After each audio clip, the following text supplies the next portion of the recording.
Hey kids, do you have a favorite something? Maybe it's a toy or a pair of shoes. Do you think a thing is more important than anything else? Well, in today's lesson, we're going to learn about how people thought that something was more important than God. It's another story for Moses' life. Let's get started. God gave Moses the 10 Commandments on top of a mountain. Do you remember those 10 rules we talked about in our last lesson? God wrote those rules on some tablets and gave them to Moses up on the mountain.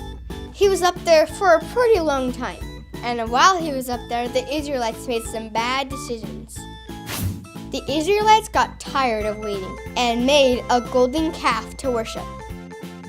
The Israelites thought Moses wasn't going to come back, so they decided they needed to make their own God to worship. So they gathered all their gold, melted it, and made it into a calf. And they worshiped that calf and made sacrifices to it.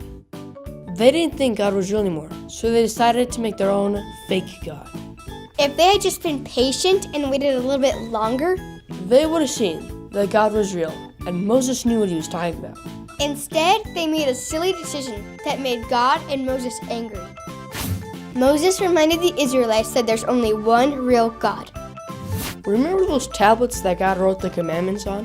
When Moses came down the mountain, he got so angry, he smashed them. Then he burned the calf statue, put it in water, and made the Israelites drink it.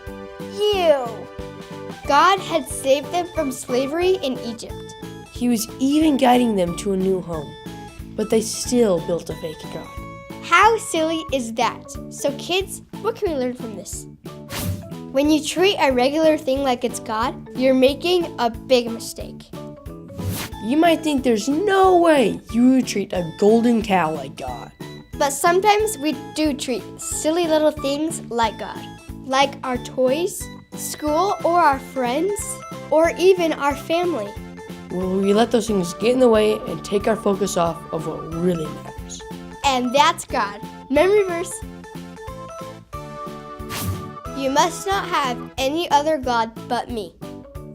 That's the first commandment God gave to his people, and that's one we should remember today. So kids, don't let silly little things become more important than God. And no matter what, make sure God is the most important thing in your life.